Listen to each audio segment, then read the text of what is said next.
ইকবাল সিদ্দিকী কলেজের পক্ষ থেকে তোমাদেরকে জানাচ্ছি অনেক অনেক শুভেচ্ছা এবং অভিনন্দন। আজকে আমরা জানবো হিসাব বিজ্ঞান প্রথম পত্র অষ্টম অধ্যায় থেকে উৎপাদন একক পদ্ধতিতে কিভাবে অপচয় সারণী তৈরি করতে হয়। অর্থাৎ যে পদ্ধতি বলুক না কেন অপচয় সারণী প্রায় একই রকম, তারপরেও যেহেতু উৎপাদন একক পদ্ধতি অপচয় ধার্য করার মাধ্যমে আমরা কি করব অপচয় সারণী তৈরি করব, সেই বিষয়গুলো আজকে আমরা খুব সহজভাবে দেখব। তাহলে দেখো আমরা শুরুতেই প্রশ্নটি দেখে নেই।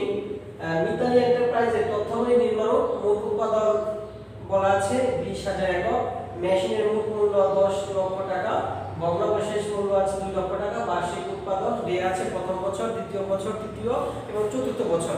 এভাবে তোমার কি বলা আছে বার্ষিক উৎপাদন বলা আছে, আমার প্রস্তুত করতে হবে অপচয় সারণী তৈরি করো। এখন দেখো আমরা অপচয় সারণী তৈরি করার আগে যে বিষয়টি সবচেয়ে গুরুত্বপূর্ণ তা হলো অপচয় নির্ণয় করা। আর অপচয় নির্ণয় করার জন্য আমার প্রথমে কি করে নিতে হবে একক প্রতি অপচয় বের করে নিতে হবে। কেননা উৎপাদন একক পদ্ধতিতে একক প্রতি অপচয় তুমি যদি বের না করো তাহলে কিন্তু কোনোভাবে অপচয় সারণী তৈরি করতে পারবে না। তার মানে আমরা শুরুতেই আগে একক প্রতি অপচয় বের করে নিতে হবে। আর একক প্রতি অপচয় বের করার জন্য আমার যে সূত্রটি রয়েছে সম্পদের মোট মূল্য মাইনাস ভগ্নাবশেষ মূল্য ভাগ করে কি উৎপাদন একক, মোট উৎপাদন একক দিয়ে ভাগ করলে আমরা যে রেজাল্টটি পেয়ে যাব তাই হবে তোমার একক প্রতি অপচয়। তাহলে চলো আমরা খুব সহজে বের করে নেই একক প্রতি অপচয় আগে বের করে নেই, তারপর আমরা সূত্র জানব কিভাবে অপচয় ধার্য করতে হয়। তাহলে দেখো আমরা যদি দেখি যে একক প্রতি অপচয়, তাহলে আমরা সূত্র আর লিখব না, সরাসরি ডিজিট লিখব অর্থাৎ আগের অঙ্ক লিখব। আবার বলে দিচ্ছি আমি প্রথমে লিখতে হবে সম্পত্তির মোট ক্রয় মূল্য বা সম্পত্তির মোট মূল্য কত বলা আছে 10 লক্ষ টাকা। দেখো মাইনাস করে নিতে হবে ভগ্নাবশেষ মূল্য, ভগ্নাবশেষ মূল্য বলা আছে 2 লক্ষ টাকা। আচ্ছা, এরপর ভাগ করতে হবে সম্পত্তির মোট উৎপাদন একক ধারা। আচ্ছা, মোট উৎপাদন একক বলা আছে 20,000 একক, তাহলে আমরা 20,000 দিয়ে ভাগ করব।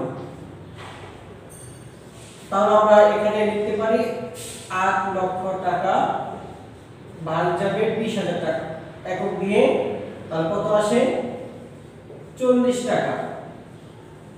আচ্ছা, তাহলে আমরা একক প্রতি অপচয় কত পেলাম 40 টাকা। এখন চলো আমরা অপচয় সারণী তাহলে তৈরি করে নেই। অপচয় সারণী তৈরি করার মাধ্যমে আমরা প্রতি বছরের অপচয় কত হয়, প্রতি বছরের পুঁজিগত অপচয় কত হয়, প্রতি বছরে কি করে ভগ্নাবশেষ মূল্য থাকে অর্থাৎ অবশিষ্ট মূল্য থাকে, আমরা এই বিষয়গুলো সেই অপচয় সারণী থেকে দেখতে পাবো। তাহলে আমরা মুছে দিচ্ছি আমার একক প্রতি অপচয় কত বললাম 40 টাকা। এখন আমরা অপচয় সারণী তৈরি করব। অপচয় সারণী তৈরি করার জন্য আমরা দেখো শুরুতে ছক করে নিব।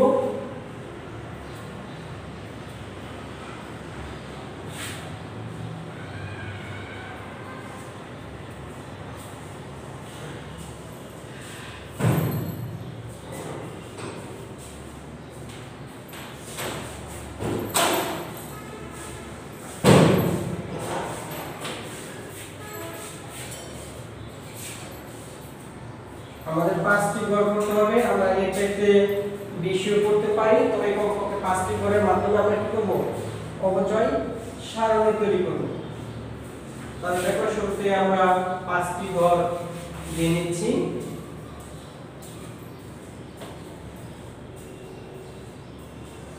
বছর,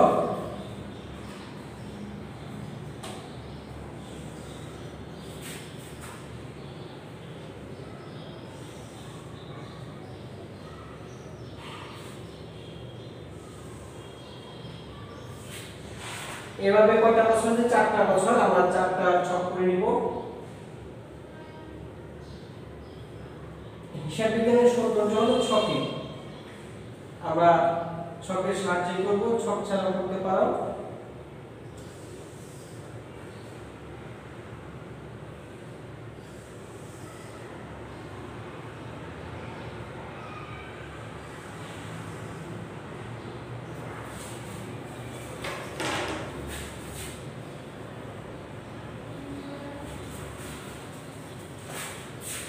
দেখো আমরা শুরুতে কি লিখব? বছর। আমরা শুরুতে এখানে লিখব কি? বছর। এখানে লিখব প্রারম্ভিক মূল্য। প্রারম্ভিক মূল্য। এখানে লিখব অবচয়। এখানে লিখব পুঁজি।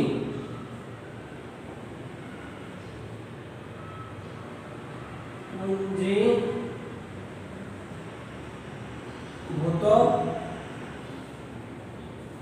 অবচয়।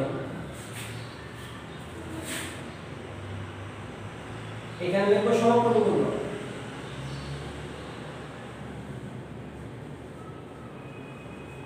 খুব সহজ। দেখো আমরা একক প্রতি অবচয় কত পেয়েছিলাম? 40 টাকা। তাহলে প্রথম বছর, দ্বিতীয় বছর, তৃতীয় বছর, চতুর্থ বছর। আর প্রারম্ভিক মূল্য শুরুতে বলা ছিল 10 লক্ষ টাকা। এখন আমরা উপরে কি লিখব? অবচয় সারণী। অবচয় সারণী। তাহলে এখানে একটু দেখে নাও আমরা অবচয় কিভাবে বের করব। আমরা অবচয় বের করব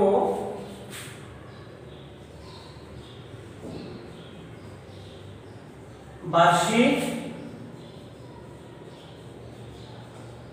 উৎপাদন একক ইনটু একক প্রতি অবচয়।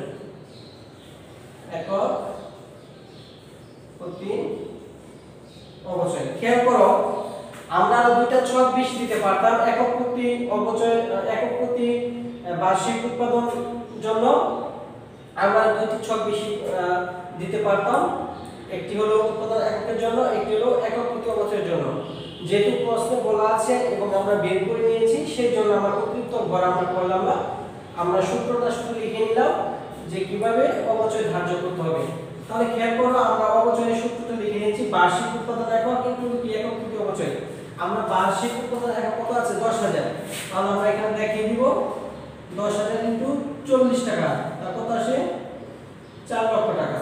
বারবার লেখার দরকার নেই। তারপর আমরা দ্বিতীয় বছর অবচয় বের করব। কত বলা আছে?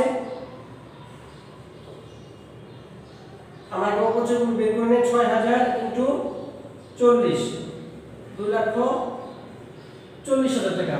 এরপর বলা আছে 2,000 ইনটু 40, 80,000 টাকা।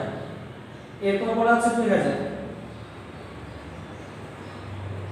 ইনটু 40, তার কত আসে? 80,000। এখন আমরা সমাপনী মূল্য কিভাবে বের করব? দেখো প্রারম্ভিক মূল্য থেকে প্রতি বছর অবচয় বাদ দিতে হবে। তাহলে 10 লক্ষ টাকা থেকে 4 লক্ষ টাকা যদি বাদ দেই, কত থাকে এখানে? 6 লক্ষ টাকা। অর্থাৎ প্রারম্ভিক মূল্য থেকে অবচয় বাদ দিতে হবে। আচ্ছা, এই যে যেটা সমাপনী সেটা হবে কি? প্রারম্ভিক। বুঝতে পেরেছো? আমার যেটা সমাপনী থাকবে সেটা কি আসবে? প্রারম্ভিক হিসেবে আমরা লিখব 6 লক্ষ টাকা। আবার একই কাজ, 6 লক্ষ থেকে অবচয় বাদ দিতে হবে।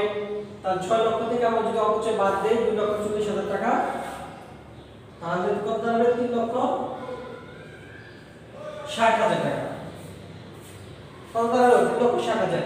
ওই সমাপনী মূল্য আবার কি লিখতে হবে? প্রারম্ভিক লিখতে হবে 3,60,000 টাকা। এই 3,60,000 টাকা থেকে আবার কি করতে হবে? অবচয় বাদ দিতে হবে। তাহলে কত আসে? 2,80,000 টাকা। অর্থাৎ 3,60,000 থেকে আমরা 80,000 যদি বাদ দেই 2,80,000 টাকা। এই সমাপনী মূল্য আবার কি লিখব? আমরা প্রারম্ভিক হিসেবে লিখব 2,80,000 টাকা। এখান থেকে আবার কি করতে হবে? অবচয় বাদ দিতে হবে। আমরা অবচয় বাদ দেব 80,000, থাকবে কত? 2 লক্ষ। দেখো প্রশ্নে কিন্তু বলা ছিল যে ভগ্নাবশেষ মূল্য 2 লক্ষ থাকবে। অর্থাৎ সমাপনী মূল্য, অবশিষ্ট মূল্য বা ভগ্নাবশেষ মূল্য কি? তাহলে দেখো 2 লক্ষ টাকা কিন্তু রয়ে গেছে। তার মানে তোমার একটা মেশিনের মূল্য ছিল 8 লক্ষ টাকা, 10 লক্ষ টাকা। সেখান থেকে তুমি ব্যবহার করার পরে যা থাকবে সেটি হবে তোমার কি মূল্য? ভগ্নাবশেষ মূল্য বা অবশিষ্ট মূল্য বা সমাপনী মূল্য। তার মানে আমাদের এই 4 বছরে অবচয় হয়েছে 8 লক্ষ টাকা। আমরা কিন্তু শুরুতে অবচয়যোগ্য মূল্য দেখিয়েছিলাম যে সম্পত্তির মোট মূল্য থেকে মূলত কি করতে হয়, ভগ্নাবশেষ মূল্য বাদ দিলে আমরা কি পাই, অবচয়যোগ্য মূল্য পাই। এখন আমরা কি করব, পুঞ্জীভূত অবচয় সবার লাস্টে করবে, এজন্য করবে যেহেতু আমরা হিসাবগুলো যোগ করে নিচে নামাবো, যার কারণে একসাথে যাতে করতে পারি খুব সহজেই। তাহলে এই যে 4 লক্ষ টাকা আছে আমরা এটাই এখানে লিখব 4 লক্ষ টাকা। এই 4 লক্ষ টাকার সাথে এই টাকাটা কি করতে হবে, যোগ করতে হবে। তাহলে 4 লক্ষ টাকার সাথে 2,40,000 যোগ, তার মানে প্রতি বছরের অবচয়গুলো যোগ হয়ে আসবে।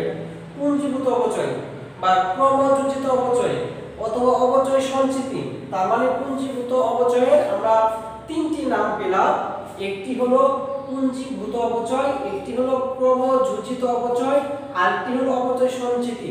প্রশ্নে যেভাবে বলা থাকবে আমাদের সেভাবেই লিখতে হবে। তাহলে আমরা 4 লক্ষ টাকার সাথে 2,40,000 টাকা যোগ করলে কত আসে, 6,40,000 টাকা। আমরা এই 6,40,000 টাকার সাথে আবার এই 80,000 টাকা কি করতে হবে, এভাবে যোগ করতে হবে।